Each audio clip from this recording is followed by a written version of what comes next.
Hello friends, welcome back to my YouTube channel.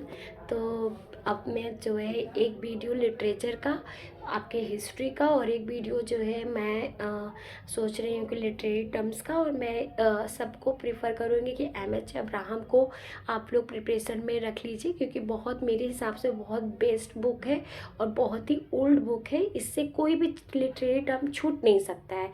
बहुत ज़्यादा मोटी बुक नहीं है, इसकी लैंग्वेज थोड़े टफ है, ये मैं मानती हूँ, बट कहीं ना कहीं बहुत अच्छी बुक भी है, बहुत ऑथेंटिक बुक है। तो इसलिए मैं इसी को प्रिफर करना पसंद करूँ। एक बुक और है, आप लोग भी कमेंट करके बताइएगा, क्योंकि मेरी भी प्रिपरेशन चल रही है। तो अगर आप लोग के अकॉर्डिंग कोई और अच्छी बुक है तो आप लोग ज़रूर कमेंट करके मेरे चैनल पे बता दीजिएगा कि किस तरीके, मतलब कौन सी बुक और अच्छी हो सकती है कि उसको मैं यूज़ करूँ लिटरेरी टर्म्स से। बाकी मैं अभी इसी से तैयारी करूँ, इस बुक को तब तक ख़त्म कर दूँगी। अगर आपने कोई बुक बताएंगे तो मैं उस बुक को भी पढ़ूँगी, ठीक है। तो पहला ही, अब मैं पहले ए लेटर से स्टार्ट करती हूँ। तो पहला वर्ड है अब्सर्ड लिटरेचर। ये आपने जो है बहुत बार सुना भी होगा, और इसका मैंने हम लोग लिटरेचर में पढ़े भी हैं। तो इस वर्ड को, ऑब्जर्व वर्ड को जो है मार्टिन ने इसको जो है क्वाइन किया था इस वर्ड को। The term is applied to the number of a work in a drama and prose fictions which have in common the view that human conditions is essentially observed and that is the condition can be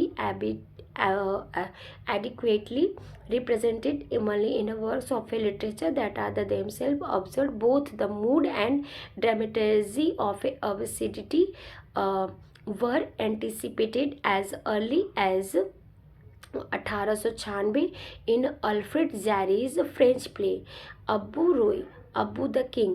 The literature has its roots also in the moments of expressionism and surrealism, as well as in the fiction written in the 1920s of a Franz Kafka metamorphosis. The current movement, however, emerged in France after the horror of a World War II 1939 to 45। World war second 1939 से 45 तक हुआ था। As the rebellion against the basic belief values in tradition culture and literature, this tradition had included assumptions that human beings are a fairly rational creatures who live in the least partially intelligent universe, that they are a part of a ordered social structures,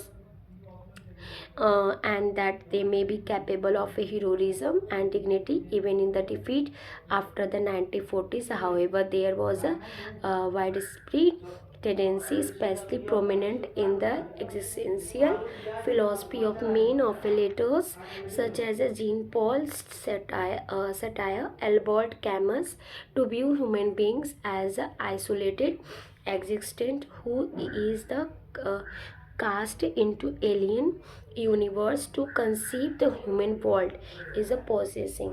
इसके बाद इसमें इसमें myth of the Sisyphus 1942 में लिखा गया था, जो कि अब्सर्ड ड्रामा था।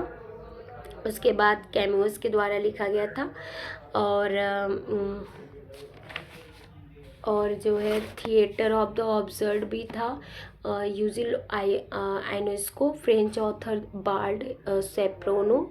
और लेसन 1951 में आया था। Another play theatre of the absurd has put cut off a from his religious metaphysical and transcendental roots man is a lost all his actions become the senseless and absurd useless।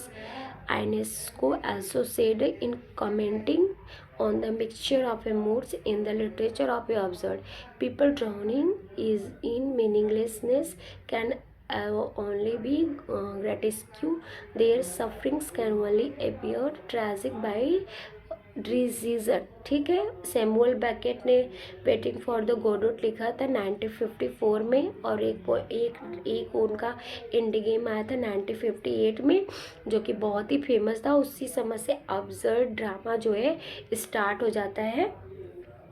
उसके बाद में ये रहा, फिर ये realistic setting होती है।